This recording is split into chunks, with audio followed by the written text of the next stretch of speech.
Hello my little horrors, and welcome back to the last Dragula review.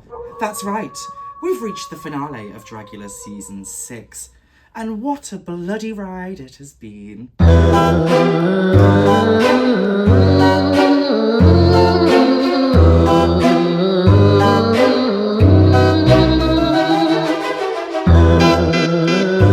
the last time this season, we gather around the iconic coffin-shaped table with our 3 finalists, Asia Consent, Grey Matter, and Auntie Heroine. Now let's start with a little tea. Auntie spills that she tried to form an alliance with Pie, but then Asia one-ups her with a bombshell. She had an alliance with Pie the whole time.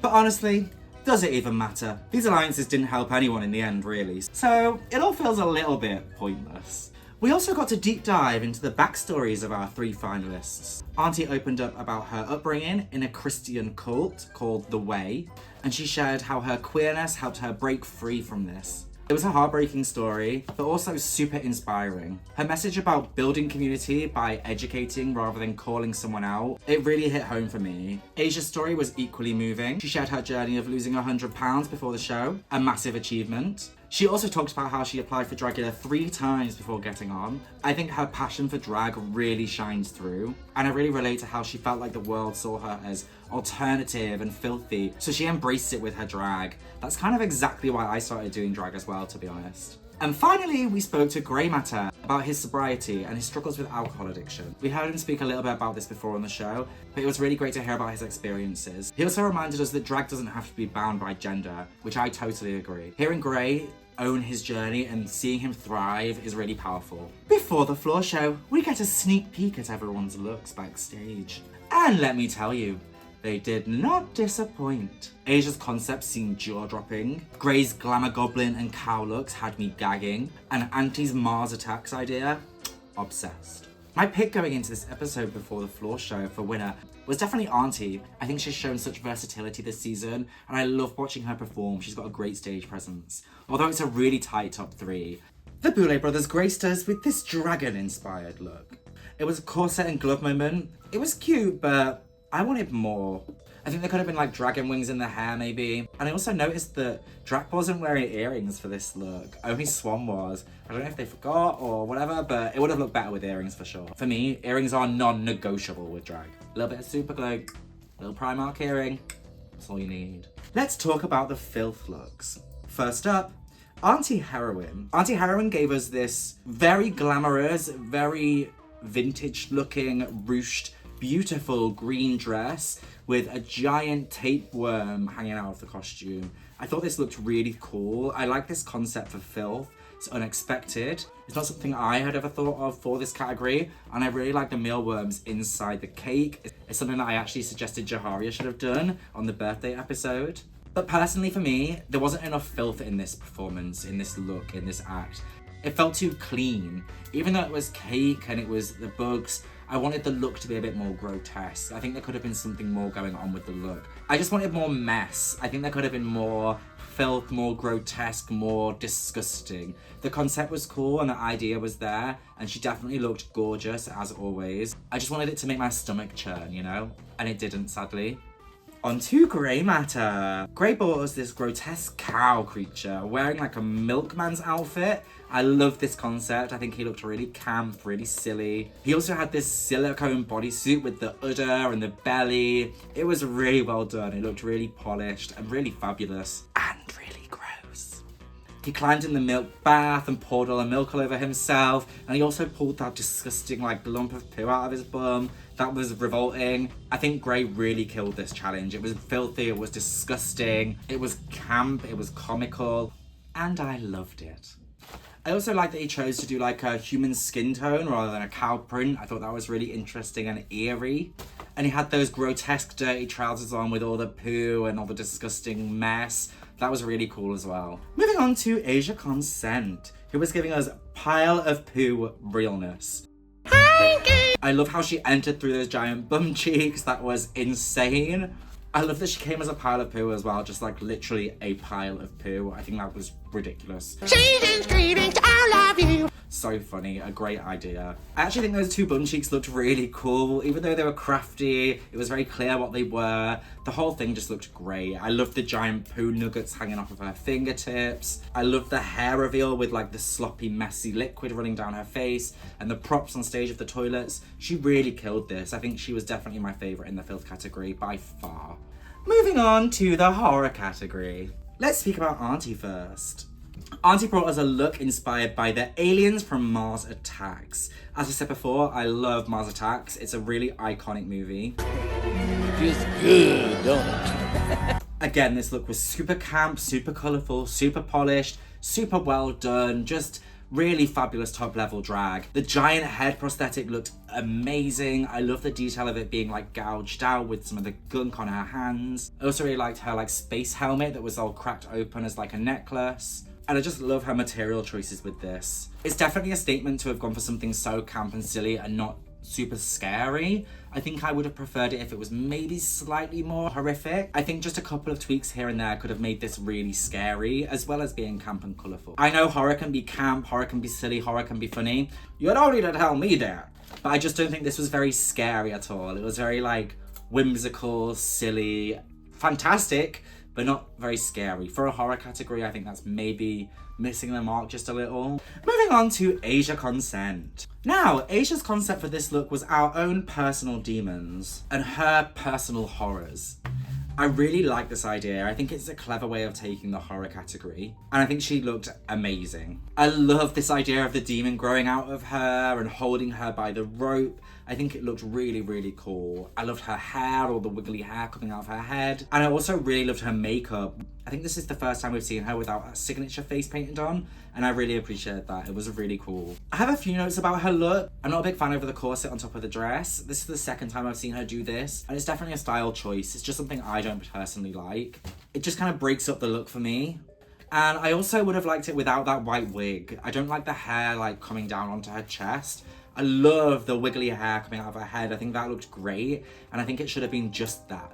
That with the fringe would have looked great. So I think I would have like figured something out to have not had that long white hair there. And my last note was the puff sleeves that she had.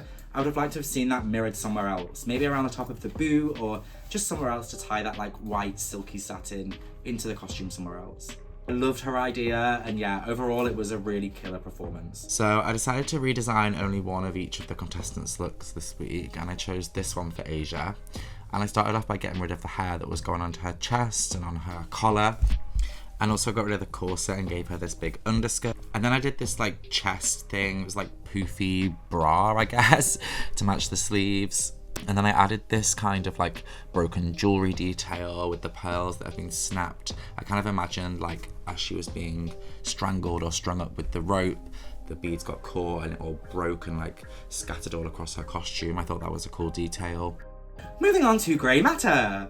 Grey gave us this Hellraiser-esque classic horror, skeleton, skin peel, fabulous moment, and it was horrific. I loved his use of the big meat hooks and the chains. I loved the way they were attached to his face and like pulling it. I also think having the two reveals, like the layers of skin, was really, really cool. And I loved his peeling chest piece. All of the prosthetics looked really, really polished, as per usual. I liked his use of using all the goo, all the stickiness. That was really cool and horrific. I also noticed that he was wearing a little pointed black stiletto boot and a little pointed black stiletto nail. I love that touch. I love the way Grey acted. He really embodied that classic horror villain, which was great to see. I think I was more scared by his first face and then the second reveal than the last reveal, but I think that's personal to me. I'm not that scared of skeletons. I spent long enough with them in the closet. For Grey's horror look, I gave him these pointed shoulders and started with this like chain detailing. And then I did like the red piping and added that on these big long sleeves, and I gave him this like classic horror hood, and I added some more chains as well. I kind of imagined maybe like the chains were attached to the hood and like pulled it off of his head at the start. And I also flashed his leg as well, because who doesn't love to show a bit of skin? And finally, onto the glamour category. First up, Grey Matter. Grey was giving us this gorgeous red glamour goblin moment, and it was a beauty of a costume. I really, really adore this dress. The shape of it was stunning. It had these really cool structured shoulders. and loads of interesting texture going on. I also really liked his giant boa and his gloves and his horns.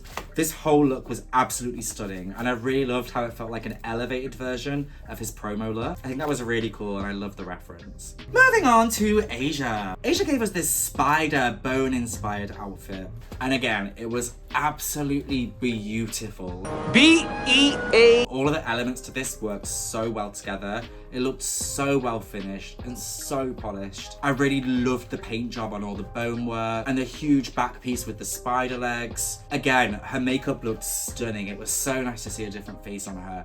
Asia really killed all these looks. They really were phenomenal. I loved the mermaid skirt with the silhouette that she brought. I think she looked high fashion and movie ready. I think I maybe would have changed the nail and added like a bone nail just to match the rest of the look. I think maybe the clear nail was representing the spider web. That was kind of what I got from it, but I would have looked cooler with a bone nail, I think. But honestly, there's barely anything to say about this look. It's just perfection. I even really like the cutouts on her hips. Ugh, just so good. She looked great. And finally, Auntie Heroine. Auntie was giving us this silver sequin showgirl moment. It had these really cool hip pads with all of this gorgeous fringe and this beautiful neck collar as well. It was a really cool shape. I also loved her headpiece and her makeup. When she said Vegas showgirl, I was picturing some sort of huge, great big feather headpiece and maybe the big feather wings or something.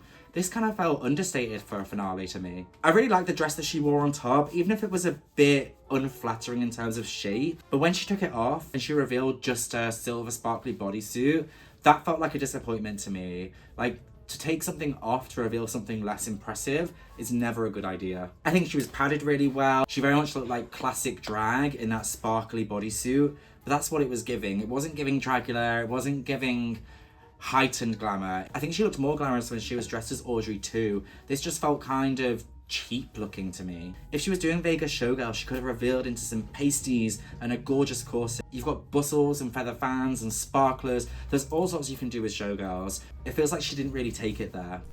So for Auntie's glamour look, I decided to change the skirt. I wasn't sure about that fishtail skirt, so I gave her these like 2 tendrils, and then I also mirrored all of the fringe. I like that rhinestone fringe, so I mirrored that on the crown and all over the skirt, and also on the collar and even on the cuffs around the hands. I tried a couple of different things with the headpiece, but I landed on this like feathery thing, kind of stuck with what she had before, but without the big wide feathers, just the spindly ones. And I gave her these boots as well, which were covered in the crystal fringe, but I don't know about them. Then we have the deliberation, and we see the Boulet brothers in their looks with the big fluffy collars with the feathers. These are gorgeous. I really love this collar, but I also love the big swept over blonde hair with the flick. I think they looked great here. But I think the Boulet brothers are too nice in this deliberation. I know it's the finale and there's no one to go home, so they can be nice to everyone, but I'd have liked to have seen them be a bit more honest. On to the crowning, and we get one more look from each contestant. Asia gives us this lumpy balloon dress with some intestines and insides. Auntie gives us a very classic drag in a fire colour scheme. And Gray gives us this incredible gold look. He's wearing this crazy spiky gold headpiece. His face is painted gold. And he has this gorgeous bone chest piece in gold with all these rhinestones. Ugh, I loved this look. It was just on for a flash, but it was everything. And the winner is Asia Consent. Honestly, it's well deserved. She absolutely stole the Floorshow this episode and left me gagged. Congratulations to her, and of course to Gray and Auntie, who are both also incredible artists. All 3 of you are amazing, and I really hope to meet and work with you one day. So, that's it for Dragula Season 6. Well done to Asia Consent, Gray, Auntie, and all the other contestants for being such great artists. I have loved reviewing this season with you all, and I hope you've all enjoyed our spooky little chats. Let me know what you thought about the episode in the comments down below, and if you want to see more monster madness, hit that subscribe button, smash the bell icon, and stick around. I've got plenty more freaky fun coming your way. Stay fabulous, stay freaky, and remember, the sweetest screams always echo in the night. Bye! Oh, okay, let's take it all off. Wow, that all came off nice and easy. Okay, well, thank you all for watching these reviews. I appreciate you tuning in to see them. It's kind of my first step into YouTube a bit more seriously, and I'm glad that you've taken them well. I have lots of things coming soon, so stay tuned for new series, new ideas, new tutorials, some exciting bits and bobs, showing off some of my painting skills to you. But yeah, thank you all for watching, and I hope you all have a gorgeous week. See you all very soon.